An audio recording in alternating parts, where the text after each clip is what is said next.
चालली आहे मुंबईतील निसर्गाच्या नंदनवन म्हणजेच संजय गांधी राष्ट्रीय उद्यान। मी माझ्या कुटुंबाच्या या विस्मयकारक अनुभव तुमच्याशी शेअर करायला खूप उत्सुक आहे। सकाळी लवकरच आम्ही सफर सुरू झाला।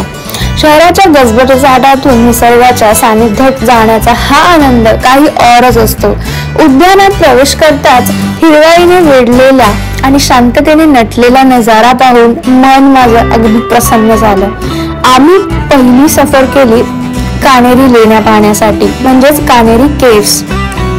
संजय गांधी राष्ट्रीय उद्यान हे केवळ एक पर्यटन स्थळ नाही तर निसर्ग आणि इतिहासाचं एक आगळंवेगळं दर्शन आहे। तुम्ही जर अजून इथे गेला नसाल तर एकदा नक्की भेट द्या, व्हिजिट करा।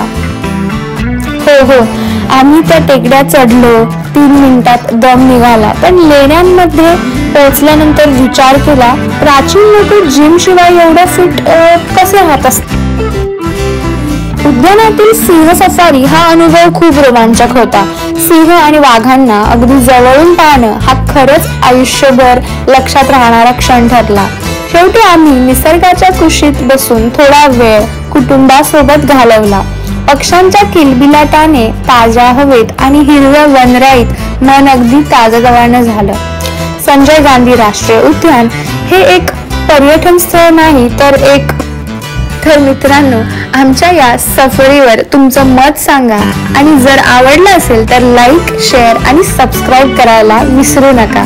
भेटूया पुढच्या व्हिडिओत। तोपर्यंत निसर्गाची काळजी घ्या आणि पर्यावरण जपण्यासाठी हातभार लावा। बाय।